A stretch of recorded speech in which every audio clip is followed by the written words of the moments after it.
Hello students, I am Rita Indoliya, your NEET chemistry mentor. और student आज अपन स्टार्ट क्या करने वाले हैं, इंटीग्रेटेड रेट इक्वेशंस। अब होपफुली अगर याद है तो जो प्रीवियस पार्ट पढ़ा है जस्ट इससे पहले वाले सेशन में अपन ने फैक्टर्स डिस्कस किए थे आपके साथ, और वहाँ पर हमने फैक्टर्स को बहुत अच्छे से 8 से 9 फैक्टर्स कवर किए। और मैंने वहाँ आपको बता दिया कि हमारा मेजर वेटेज वाले फैक्टर्स कौन कौन से थे। एक तो कॉन्सेंट्रेशन, दूसरा टेम्परेचर, तीसरा प्रेशर को लेकर यूनिट रेस्पेक्ट में पूछ लिया जाता है, और एक कहा गया था आपसे क्या, सरफेस एरिया को लेके।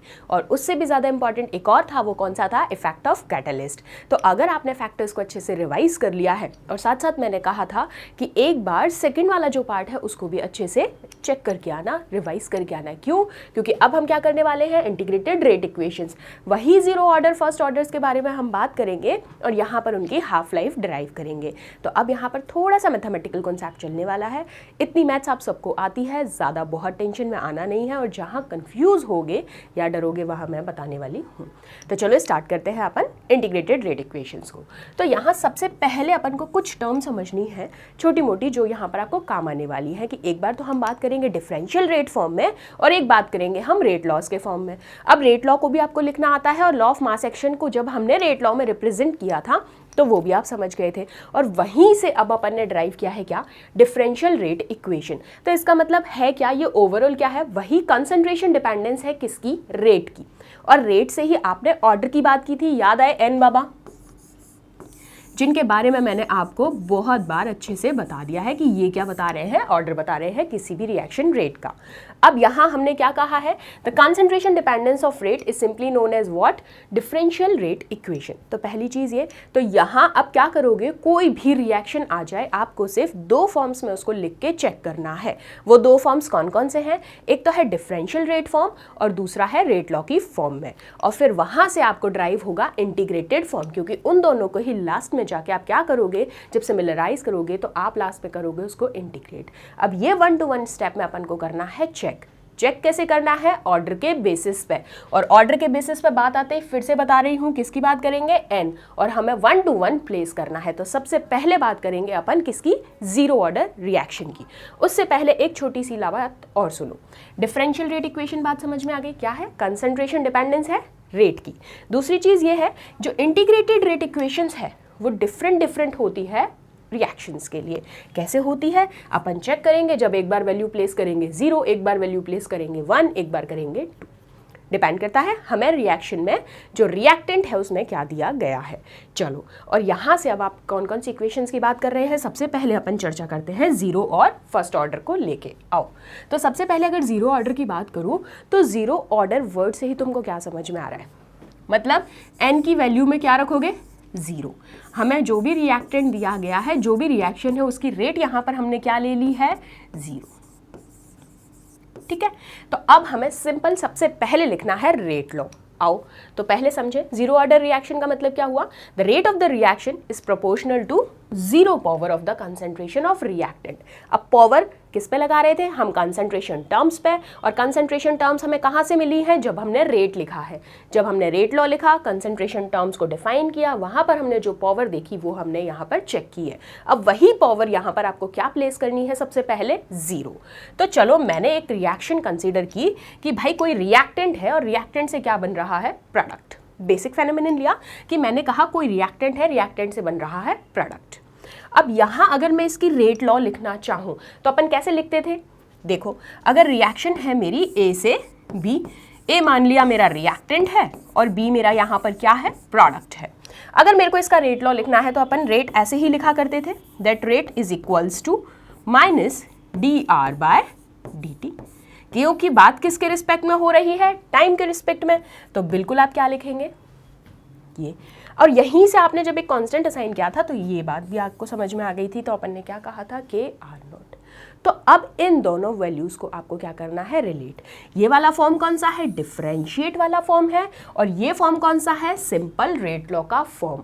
अब इन दोनों को रिलेट करते हैं। चलिए, अब आपने कहा क्योंकि हमने अगर क्वांटिटी जो पावर ली है वो हमने क्या ली है, 0, एन हमने 0 माना है, तो इसका मतलब क्या हो गया, यूनिटी इन टर्म्स।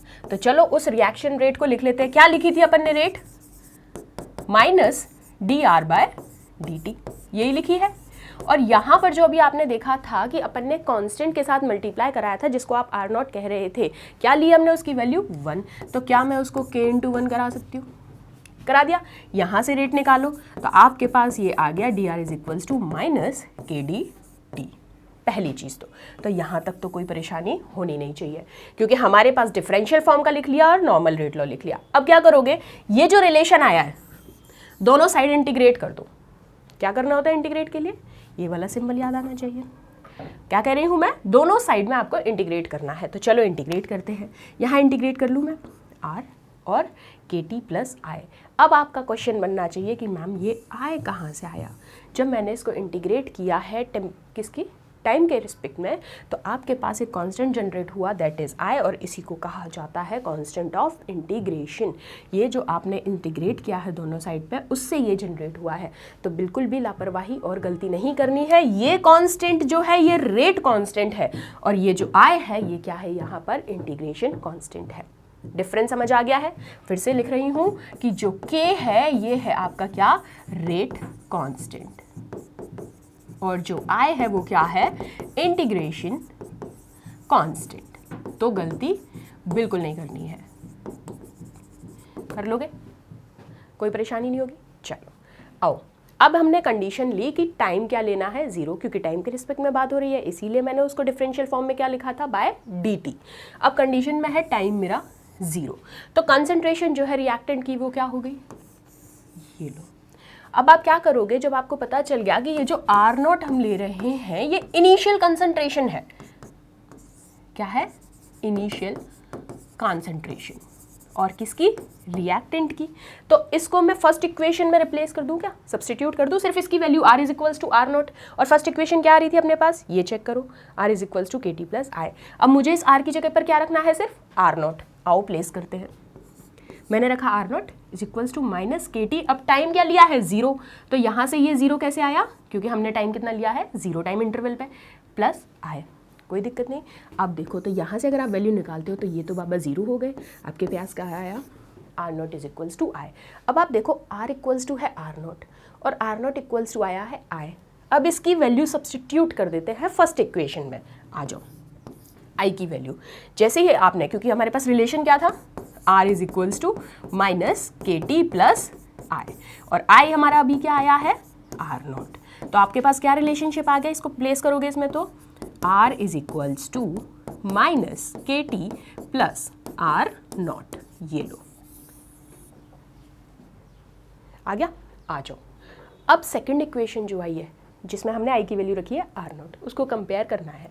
अब उसको कंपेयर करोगे तो स्ट्रेट लाइन कर्व याद आ जाना चाहिए, जो मैंने प्रीवियस में भी बताया था, बट डिफरेंस इतना सा है कि स्ट्रेट लाइन कर्व में नेगेटिव स्लोप आपको देखने को मिलेगा। आ जाओ इस पर, क्या कर रही हूँ मैं, इक्वेशन जो है स्ट्रेट लाइन इक्वेशन क्या होती है, y is equals to mx plus c, और मैंने अभी कहा आपको कि हमें स्ट्रेट लाइन मिलेगी लेकिन स्लोप आपका यहाँ पर क्या है, नेगेटिव है, और इंटरसेप्ट क्या है, R0। बात खत्म, ये हम सीख चुके हैं। और इस इक्वेशन को फर्दर सिंप्लीफाई कर दिया जाए किसके थ्रू, रेट कांस्टेंट के द्वारा। k निकालने, क्या दिक्कत थी, i निकाल लिया, i की वैल्यू निकाल ली, R0 आ गई, r की वैल्यू भी चेक कर ली, और उसके बाद अब हम क्या कर रहे हैं, अगर हमें रेट कांस्टेंट पूछ लिया जाए क्वेश्चन में, क्या आपको i गिवन है, टाइम गिवन है, और आपके सामने क्या गिवन है, r भी गिवन है, और k पूछ लिया जाए तो क्या करोगे, जस्ट फॉर्मूले में इधर उधर ही तो करनी है, थोड़ी सी कर दो। हमने इस k को निकाल लिया बाहर, R0 minus r bye T, क्योंकि जब एग्जामिनर न्यूमेरिकल हैंड आपसे पूछते हैं तो वो कुछ भी ऊपर नीचे कर सकते हैं। टाइम आपको गिवन है, दोनों वैल्यूज़ रेट कांस्टेंट की भी दी हुई हैं, सिर्फ उन्होंने आपसे क्या पूछ लिया, k पूछ लिया, रेट कांस्टेंट पूछ लिया, रिएक्टेंट की कंसंट्रेशन आपको दी हुई है। चलो अब देखो, तो इससे आपको क्या पता चला कि ज़ीरो ऑर्डर रिएक्शन जो है वो बहुत ही अनकॉमन रिएक्शन है, लेकिन ये स्पेशल कंडीशंस में अराइज होती है। जैसे कुछ एंजाइम कैटलाइज्ड रिएक्शंस जो होती हैं, किस पे अगर होती हैं, मेटल सरफेसेस पे, are a few examples of zero order reaction. मुझे अब बेसिक सी पहले बात समझाओ, ये लैंग्वेज थ्योरी ठीक है, मैंने अभी जो समझाया ठीक है, क्या की पॉइंट्स पकड़ोगे, कंडीशन कुछ भी हो, ऑर्डर सुनते ही तो क्लिक होना चाहिए एन, ठीक है, एन किसका है, रिएक्टेंट में बात चल रही है। ये किससे आया है, हम रेट निकालते हैं, और उस रेट से ही हम कहाँ गए थे, इस पे। पहली चीज़।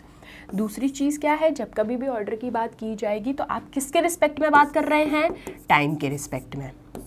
इसके अलावा साथ साथ आपको दो फॉर्म्स लिखनी है रेट लॉज की। कौन कौन सी है, एक है डिफरेंशियल रेट लॉ और एक है सिंपल रेट लॉ। कर लोगे? और यहाँ से जैसे ही आपने तीनों फॉर्म्स लिखी, लास्ट में जाके क्या करोगे, इंटीग्रेट।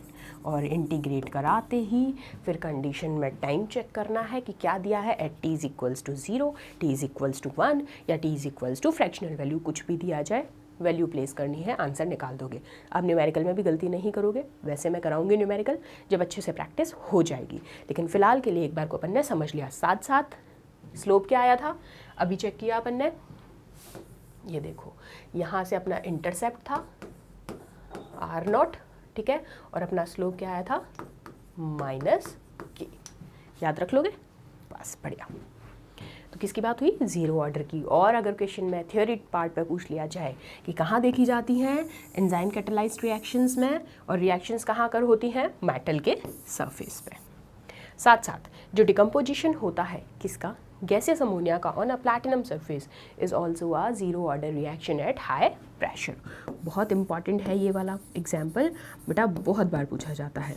फिर से सुनो क्या कह रही हूँ मैं, अमोनिया के डिकम्पोजिशन की बात चल रही है, कहाँ पर, हॉट प्लैटिनम सरफेस पे, जीरो ऑर्डर रिएक्शन का पार्ट है, कंडीशन क्या होगी, हाई प्रेशर।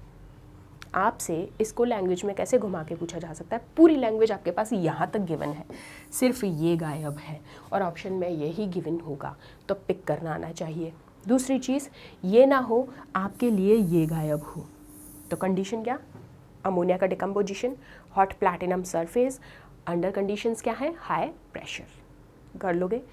कौन सा रिएक्शन ऑर्डर, जीरो। चलो अब आओ तो देखो, अमोनिया का डिकम्पोजिशन देख लें, ट्वाइस ऑफ NH3, क्या कंडीशन थी, हाई प्रेशर। तो ये देखो कैटेलिस्ट क्या लिया है अपन ने, प्लैटिनम, और हमारा टेम्परेचर रेंज क्या है, 1130 केल्विन। तो ये देखो N2 + 3H2, और हमारे अगर इसका रेट लॉ आपसे पूछ लिया जाए तो रेट लॉ बिल्कुल लिख सकते हो रिएक्टेंट के फेस पे, यानी ओवरऑल रेट क्या हो गई, K। अब देखो in this reaction platinum metal act as a catalyst. Catalyst याद आया, कल एक एग्जाम्पल दिया था, enhances the rate of reaction, like the way जब हम चेक कर रहे थे हसल, सडन पापा, ये पट से हेडशॉट और इधर से गायब, फिर सामने बुक, कैटलिस्ट। तो देखो क्या था, प्लैटिनम मेटल किसकी तरह कर रहा है यहाँ पर, कैटलिस्ट की तरह, जो रिएक्शन की रेट को एनहेंस कर रहा है। बात समझ में आई। दूसरी चीज़, हाई प्रेशर कंडीशन जो है उसकी वजह से क्या हुआ है, मेटल सरफेस जो है ना वो सैचुरेट हो गया गैस मॉलिक्यूल्स के साथ। ये क्वेश्चन बहुत बार आपसे रीजनिंग बेस्ड पूछा जाता है कि यहाँ पर जो कंडीशन में आपने बार बार लिखा है हाई प्रेशर, वो उसका कॉज क्या है, तो पता होना चाहिए, क्योंकि मेटल सरफेस को क्या कर देते हैं, ये गैस मॉलिक्यूल्स के साथ सैचुरेट कर देते हैं, इसलिए जो कंडीशन है हाई प्रेशर वाली वो डिकम्पोजिशन ऑफ अमोनिया में रखी जाती है। बात समझ में आई? क्या था, 3 तरीके से इस क्वेश्चन को पूछा जा चुका है। चलो आ जाओ। और इसके अलावा एक और एग्जांपल मैं आपको बता देती हूँ, बहुत बार पूछा गया है, जो थर्मल डिकम्पोजिशन होता है किसका, HI का, और वो किसके सरफेस पे होगा, गोल्ड सरफेस पे। यहाँ अपन ने किसको कैटलिस्ट लिया था, प्लैटिनम सरफेस पे बात की थी डिकम्पोजिशन ऑफ अमोनिया के केस में, और कंडीशंस क्या थी, हाई प्रेशर। लेकिन in the decomposition of HI, hydrogen iodide के केस में बात कर रही हूँ, कहाँ पर बात की जाएगी, गोल्ड सरफेस पे। तो दोनों एग्जाम्पल्स याद रखना, बहुत ही एग्जामिनर्स प्रिय लेवल ऑफ एग्जाम्पल्स हैं ये। चलो अब नेक्स्ट प्रोसीड करें फर्स्ट ऑर्डर की तरफ। जीरो ऑर्डर अच्छे से दिमाग में क्लियर हो गई है बढ़िया से। क्या 4 conditions, revise, rate law, differential rate law, integrated form, और लास्ट में टेम्परेचर कंडीशंस देख के टाइम के साथ में अपन को रिलेट करना है, और स्लोप खींच देना है नेगेटिव, इंटरसेप्ट R0।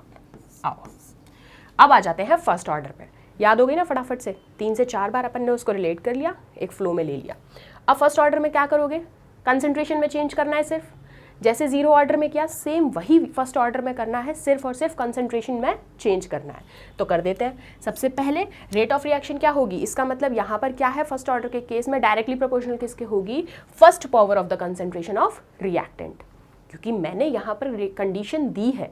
क्या कंडीशन दी है कि मुझे फर्स्ट ऑर्डर में चाहिए, इसका मतलब आप कंसंट्रेशन टर्म में जब यूज़ करेंगे तो फर्स्ट पावर में यूज़ करेंगे। तो चलो एग्जाम्पल ले लो फिर से, रिएक्टेंट से कोई प्रोडक्ट बन रहा है, लाइकवाइज A से B बन रहा है, ए बाबा रिएक्टेंट एंड बी बाबा प्रोडक्ट। अब यहाँ जो मैंने कंडीशन दी अभी आपको क्लियर कर दी है कि भाई फर्स्ट ऑर्डर में चेक करना है, तो सबसे पहले क्या लिखोगे, रेट लिख डालें। और कौन कौन से फॉर्म्स में, वही दोनों फॉर्म्स, पहले डिफरेंशियल वाली लिख दो फिर बेसिक रेट लॉ लिख दो। तो ये लो रेट आ गई, लिखो rate is equals to minus d r by d t, time के रिस्पेक्ट में बात हो रही है, और दूसरा फॉर्म क्या आ गया, के आर। ये कांस्टेंट है। अब यहाँ से भी अपन को नेक्स्ट जनरेट करना है आई, आ जाओ। और अगर इसको चेक करूँ तो इस फॉर्म में भी लिख सकते हो माइनस की डी टी। अब क्या करना है, नेक्स्ट स्टेप क्या थी, थर्ड स्टेप पे आ गए हम। थर्ड स्टेप पे आते ही क्या करोगे, इंटीग्रेट कर दो। चलो फिर से इंटीग्रेट कर दें, लिखो इसको इंटीग्रेट करो, एल एन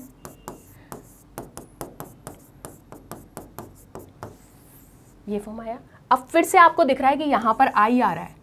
आई क्या है, फिर से मैं बता दूं, वही है कांस्टेंट ऑफ इंटीग्रेशन, जबकि ये के बाबा क्या है, ये है आर सी, रेट कांस्टेंट। कर लोगे। अब यहाँ पर हम इसकी वैल्यू इजीली निकाल सकते हैं। अब मैं कंडीशंस आपको क्या क्या दे रही हूँ कि टाइम इंटरवल मेरा यहाँ पर 0 है और आर मेरा क्या है, आर नॉट, जो हमने 0 टाइम इंटरवल पे ऑलरेडी निकाल चुके हैं। जब R0 यहाँ पर इनिशियल कंसंट्रेशन है तो चलो वैल्यू प्लेस करते हैं। अब इक्वेशन में रख देते हैं इन वैल्यूज़ को, क्या रखनी है, T is equals to condition मेरी 0 प्लेस कर लेते हैं। यहाँ पर अभी आपने देखा कि R भी मेरा क्या है, R नॉट, तो R की वैल्यू रखो सबसे पहले, R नॉट आ गई। K T की वैल्यू रखो, क्या लिया अपन ने, 0, और ये I। तो यहाँ से अगर मैं इसको पूरे को चेक करूँ तो क्या आ गया, ln R not is equals to I। अब ये जो आर नॉट की वैल्यू आई है इसको प्लेस कर दें इक्वेशन 1 में, करो, यहाँ रखते हैं माइनस के टी। अब इस आई की वैल्यू पे भी आपको क्या रखना है, एल एन आर नॉट। तो अब एक डिफरेंस चेक करो कि यहाँ l n r is equals to minus k t और आई की value l n r not, दोनों डिफरेंस दिख रहे हैं। ये अभी आपके पास यहाँ पर क्या है, माइनस का के टी। अब क्या करोगे नेक्स्ट स्टेप में, इन इक्वेशन जो हमारे पास आई है, कौन सी है इक्वेशन, ये देखो, l n r is equals to minus k t plus l n r naught. अब कुछ नहीं करना है, यहाँ तक आपका सारा काम हो गया, इंटीग्रेट कर डाला। अब सिर्फ रीअरेंज करनी है इक्वेशन। मैं के टी को बाहर निकाल लूँ, चलो, तो minus k t is equals to l n r on r not, निकाल लिया के टी बाहर। और यहाँ से अगर के निकालना है तो चलो के भी निकाल लेते हैं। तो आपके पास के क्या आ गया, के आ गया मेरे पास 1/t, अरे ये टी है, रुको, ये देखो, तो के आएगा मेरे पास 1/t और यहाँ से लिख दो l n r not by r. अब कंडीशन फिर से मैं चेक कर रही हूँ, अभी अपन ने 0 के बिहाफ पे चेक किया है सारा कि मेरे पास टाइम इंटरवल क्या था, 0। तो देखो आपके पास रिलेशन आ गया, के निकाल लिया अपन ने, क्या आया है, 1/t l n r not by r. अब मैं दूसरी कंडीशन आपको दे रही हूँ कि अब हम टाइम t1 लेते हैं। कौन सी इक्वेशन से, फर्स्ट वाली से आओ, ये देखो, अब यहाँ पर टाइम क्या ले रही हूँ मैं, 1। तो यहाँ जो ये t0 किया था इसकी जगह सिर्फ और सिर्फ क्या करना है, 1 करके पूरा की पूरा वही तीनों स्टेप लगानी है। चलो स्टेप लगाएंगे। अब टाइम मेरा है t1, तो मैं इसको जस्ट डिनोट करने के लिए बेटा मैंने ये स्टार लगाया है कि थोड़ा अपन को डिफ्रेंशिएट हो जाए, नहीं तो आप क्या करोगे, मिक्स हो जाओगे। तो ये डिफरेंस के लिए, क्योंकि हमारे पास एक रिलेशन ये आ गया है, अब दूसरा रिलेशनशिप आने वाला है t1 का। तो चलो वैल्यू रख दो, l n r one is equals to minus k t one l n r naught. वही है, सिर्फ हमने t क्या किया है, 1 कर दिया, क्योंकि मैंने अभी t1 पे कहा है आपको। अब करो, अब t2 पे भी चेक कर ले, जैसे अपन ने t1 पे लिखा, t1 पे लिखा तो क्या लिखा, l n r one is equals to minus k t one plus l n r naught. किस पे था ये, at t is equals to 1। अब लिख रहे हैं at t is equals to 2 कह लो, या फिर इसको t1 कह लो, इसको t2 कह लो, ठीक है। तो क्या आ जाएगा, l n r two is equals to minus k t two plus l n r. ये लो, चेक करो यही आ रहा है क्या, तुम लोगों ने भी यही निकाला है? अगर यही निकाला है तो बहुत बढ़िया, सही कर रहे हो। तो देखो यहाँ पर अपने पास R1 भी आ गया, R2 आ गया। अब ये दोनों ही क्या है, कंसंट्रेशन है रिएक्टेंट की, किस किस टाइम इंटरवल पे, T1 और T2 पे, बेसिक सी चीज़ है। अब क्या करोगे, ये जो दोनों इक्वेशन आई है 4 और 5, ये वाली अपन की 4 और ये 5, सब्सट्रैक्ट करना है सिर्फ। माइनस करना तो आता है, आ जाओ, नहीं आता तो सीख लो। क्या करेंगे अपन, माइनस कर दो दोनों इक्वेशंस में से, तो क्या आ जाएगा यहाँ पर ln r1 minus ln r2, सिर्फ उठा के रखा है ln r1 minus ln r2। ऐसे ही अब उधर वाला रिलेशनशिप उठाओ, equals to minus kt1 minus minus का kt2, क्योंकि हम माइनस कर रहे हैं तो ये बीच वाला माइनस वो है और ऑलरेडी अपने पास वैल्यू किस में है, माइनस में, तो इसलिए माइनस आ गया। ठीक है, एक बार इसको अरेंज कर लें तो क्या हो गया, ln r1 upon r2 is equals to k, common ले लिया अपन ने k, और t2 minus t1। Normal subtraction कर रहे हैं, कुछ भी एक्स्ट्रा रॉकेट साइंस नहीं लगाई है अभी तक। ठीक है, सब्सट्रैक्शन सिंपल स्टेप में एक एक स्टेप सही करते जाओ, गलती मत करना। फिर से बता रही हूँ, इधर आ जाओ, सब्सट्रैक्ट किया है ln r1 minus ln r2, फिर क्या किया है, माइनस में टर्म है kt1 और हमें होल ओवर माइनस करना है तो बीच में भी माइनस आया और यहाँ भी दूसरी टर्म लिख दी, वो भी किस में है, माइनस में ही। यहाँ से रिलेट किया ln r1 by r2, k ले लिया मैंने कॉमन, t2 माइनस t1। अब आओ k निकाल लो यहाँ से, तो 1 upon t2 minus t1 ln r1 upon r2, rearrange करके लिख दिया, कोई दिक्कत नहीं है। अब क्या करोगे, इक्वेशन 2 देखो, कौन सी थी, ये। अभी हमने दोनों कंडीशंस t1 वाली और t2 वाली अलग है, ये अपनी कौन सी है, नॉर्मल फॉर्म। तो क्या मैं इस सेकंड इक्वेशन को भी उस फॉर्म में लिख सकती हूँ, बिल्कुल लिख सकती हूँ। आ जाओ, याद रखना क्या थी, ln r is equals to minus k t ln r not. आओ, कहाँ गए, ये रहे। अब equation 2, ln r upon r not is equals to minus k t, कैसे आया, क्योंकि देखो तुम्हारे पास इक्वेशन क्या थी, ln r is equals to minus k t plus r not, ये थी इक्वेशन। अब मैंने इसको रीअरेंज ही तो किया है सिर्फ, तो रीअरेंज करके लिख दिया ln r upon r not is equals to minus का के टी। ये लो, अब क्या करोगे, सिर्फ दोनों तरफ हमने पहले डिफरेंशियल फॉर्म लिखा, बेसिक रेट लो फॉर्म लिखा, फिर इंटीग्रेट किया है। अब फाइनल स्टेप में जाके सिर्फ लास्ट में क्या करना है, एंटीलॉग लेना है। आ जाओ, और एंटीलॉग हमें इस रिलेशनशिप पे दोनों साइड लेना है।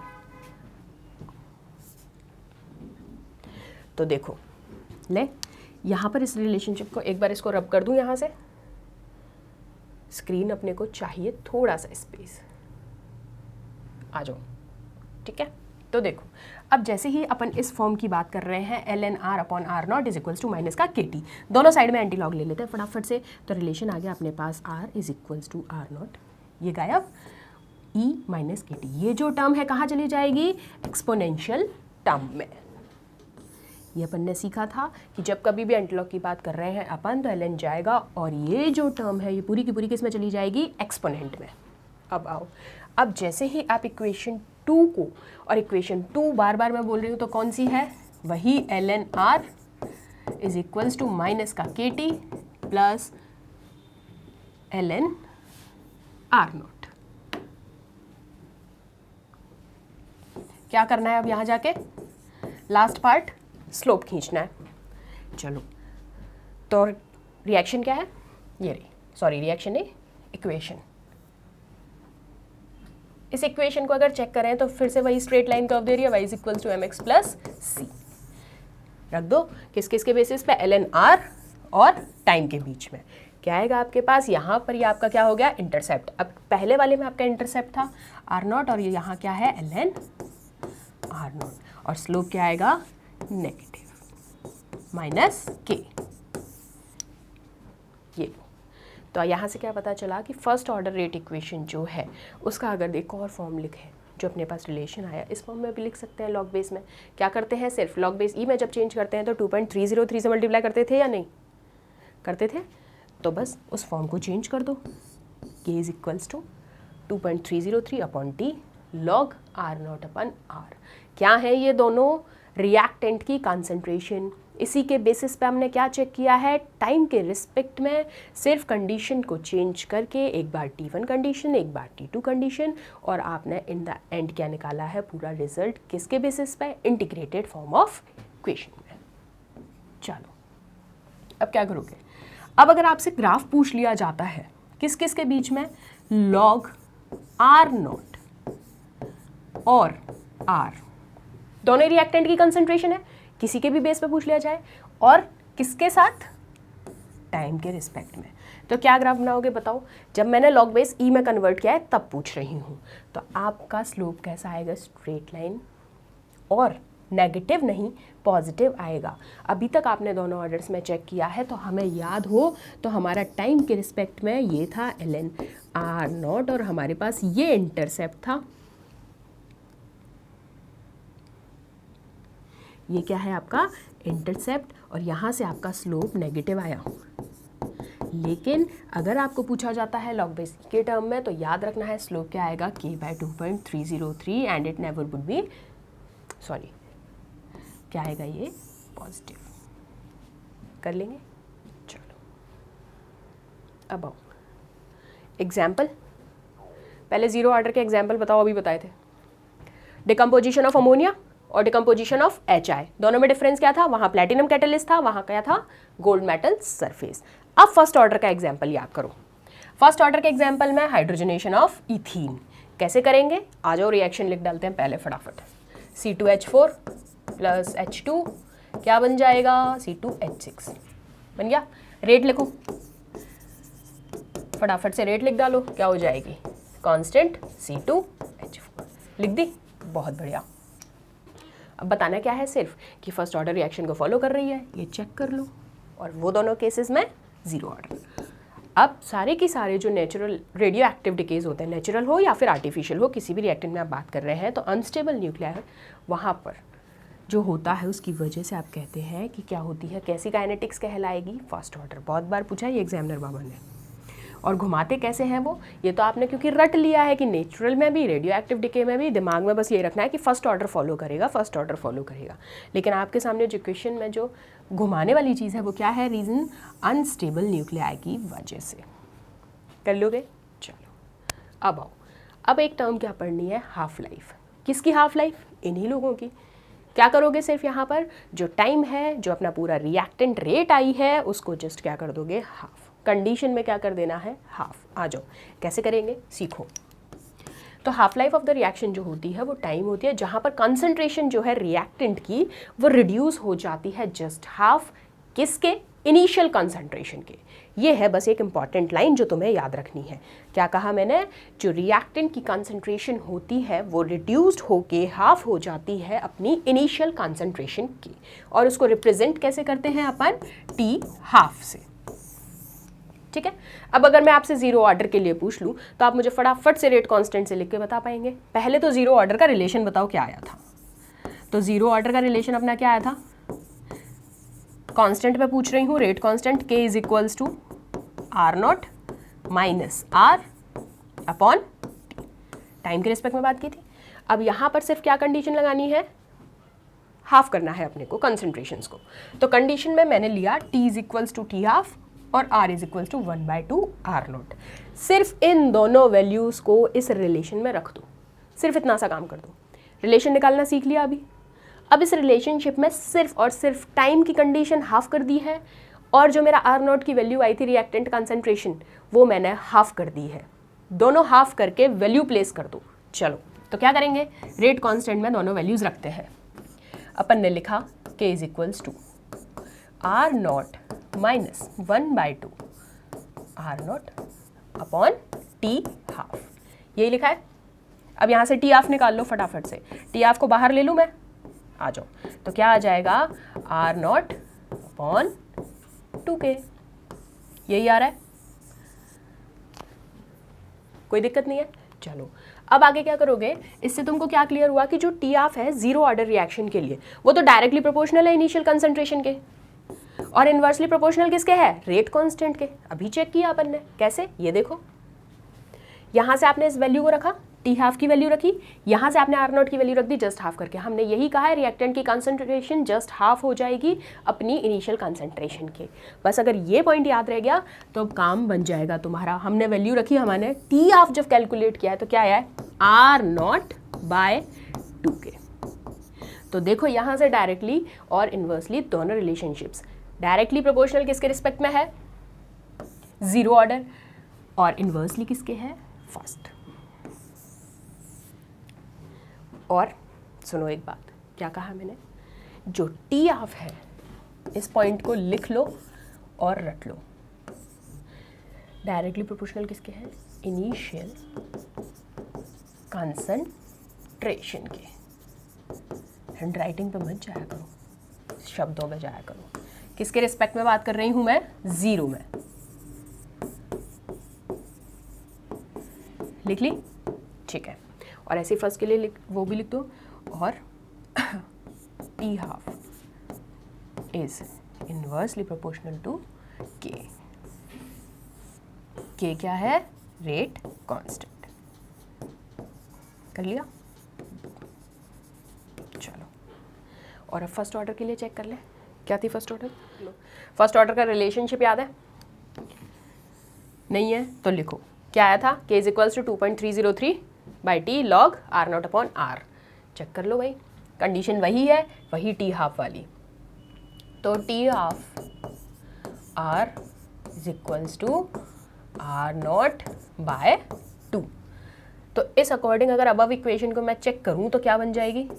2.303 के रिस्पेक्ट में k इज इक्वल्स टू 2.303। यहाँ पर कंडीशन क्या रखनी है? T half log r naught upon r by 2। यही किया है। अब यहाँ से क्या निकालना है? सिर्फ इस टी हाफ को बाहर निकाल लो। निकालते हैं भाई। चलो जगह दीजिए आप हमें, इधर स्क्रीन पे आइए। चलो क्या कर दिया ये मैंने? टी हाफ बाहर निकालना है, निकाला। क्या हो जाएगा? 2.303। के कहाँ जाएगा? इस जगह, और log 2 वैल्यू रख दो इसकी वैल्यू रखो। क्या आ गई?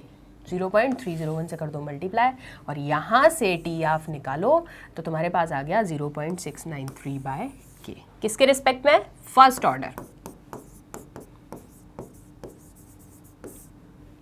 ठीक है।